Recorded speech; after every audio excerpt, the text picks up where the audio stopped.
BC రిజర్వేషన్ల పెంపు అంశంపై ముఖ్యమంత్రి రేవంత్ రెడ్డి కీలక నిర్ణయం తీసుకున్నారు. బీసీ రిజర్వేషన్ల పెంపునకు సాధ్యాసాధ్యాలు పరిశీలించాలని అధికారులను ఆదేశించారు. పంచాయతీరాజ్ శాఖపై సీఎం రాష్ట్ర సచివాలయంలో సమీక్షా సమావేశం నిర్వహించారు. స్థానిక సంస్థల ఎన్నికలు నిర్వహించాలని ప్రభుత్వం భావిస్తున్న నేపథ్యంలో సీఎం బీసీ రిజర్వేషన్లపై ఫోకస్ పెట్టారు. ముఖ్యమంత్రి చంద్రబాబు ఇవాళ ఢిల్లీ వెళ్లనున్నారు. కేంద్ర హోంమంత్రి అమిత్ షాను కలిసి విభజన సమస్యలు పరిష్కరించాలని కోరే అవకాశం ఉన్నట్లు తెలుస్తుంది. దాంతో పాటు ఇవాళ రాజకీయ అంశాలపైన చర్చించే అవకాశం ఉన్నట్లు సమాచారం. ఈసారి కేంద్ర హోంమంత్రి అమిత్ షాతో భేటీపై ఆసక్తి నెలకొంది. క్షేత్రస్థాయి పాలనపై సీఎం రేవంత్ రెడ్డి ఫోకస్ పెట్టారు. ఇవాళ అన్ని జిల్లాల కలెక్టర్లు, పోలీస్ కమిషనర్లు, ఎస్పీలతో కీలక సమావేశం నిర్వహించనున్నారు.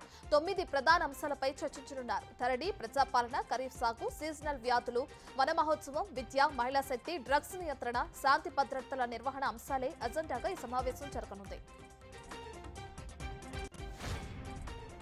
తెలంగాణ అభివృద్ధి కోసం బీఆర్ఎస్ ఎమ్మెల్యేలు కాంగ్రెస్ లో చేరుతున్నారని మంత్రి కోమటిరెడ్డి వెంకటరెడ్డి అన్నారు. గతంలో కేసీఆర్ ఎమ్మెల్యేలను కొన్నట్టు తాము చేయటం లేదని అన్నారు. అసలు రాష్ట్రంలో బీఆర్ఎస్ లేదని, నలుగురు మినహా మిగిలిన వారంతా కాంగ్రెస్ లో చేరతారని మంత్రి కోమటిరెడ్డి చెప్పారు. కరీంనగర్ జిల్లా హుజూరాబాద్ అంబేద్కర్ చౌరస్తా వద్ద షార్ట్ సర్క్యూట్ తో అగ్ని ప్రమాదం జరిగింది. పాపారావు పొంత వద్ద వ్యాపార దుకాణాలు అగ్నికి ఆహుతయ్యాయి.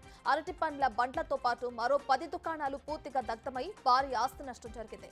పక్కనే ఉన్న ఓ కారుకు మంటలు అంటుకోవడంతో స్థానికులు కారును మంటల్లో నుండి తప్పించారు. దీనిపై మంత్రి పొన్నం వెంటనే స్పందించారు.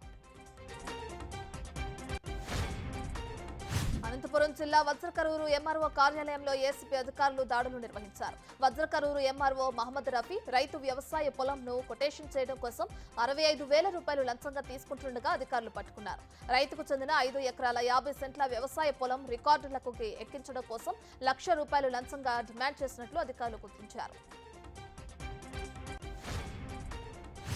అధికార దుర్వినియోగానికి పాల్పడిన ఆరోపణలతో తీవ్ర వివాదంలో చిక్కుకున్న ట్రైనీ ఐఏఎస్ అధికారి పూజా కేట్కర్ తొలిసారి స్పందించారు. మీడియా విచారణను తప్పుపట్టారు. మీడియా తనంత తానుగా విచారణ జరిపి తనను దోషిగా నిర్ధారించడం తప్పని అన్నారు. తప్పుడు పద్ధతుల్లో సివిల్ సర్వీసు పరీక్షలు పూర్తి చేసుకునేందుకే ఆరోపణలను ప్రస్తుతం ఆమె ఎదుర్కొంటున్నారు.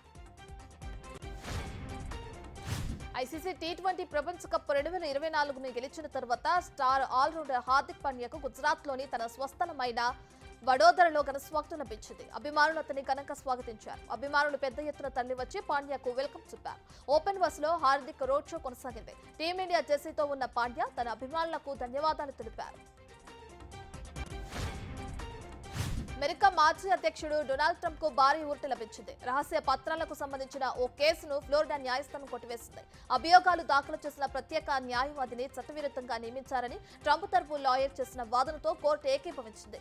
నేరాభియోగాల వివరణల నుంచి మాజీ అధ్యక్షులకు మినహాయింపు ఉంటుందని సుప్రీంకోర్టు తీర్పిచ్చిన కొద్ది రోజులకే మరో కేసులోనూ ట్రంప్ కు భారీ ఉపశమనం లభించింది. ఒడిశా తీరాన్ని ఆనుకుని వాయవ్య పశ్చిమ బంగాళాఖాతంలో అల్పపీడనం ఏర్పడిందని భారత వాతావరణ సంస్థ వెల్లడించింది. మరోవైపు ఉపరితలం ఆవర్తనం, రుతుపవన ద్రోణి కూడా కొనసాగుతుందని, దీని ప్రభావంతో ఏపీలో ఇవాళ కూడా విస్తారంగా వర్షాలు పడతాయని తెలిపింది. కాకినాడ, ఉభయ గోదావరి, ఎన్టీఆర్, ఏలూరు, పార్వతీపురం, మన్యం, కోనసీమ, నెల్లూరు, తిరుపతి, శ్రీకాకుళం, ప్రకాశం, విజయనగరం, పల్నాడు, అనకాపల్లి, కృష్ణా, బాపట్ల, గుంటూరు జిల్లాల్లో అక్కడక్కడ పిడుగులతో కూడిన తేలికపాటి వర్షాలు కురుస్తాయని వాతావరణ సంస్థ వివరించింది.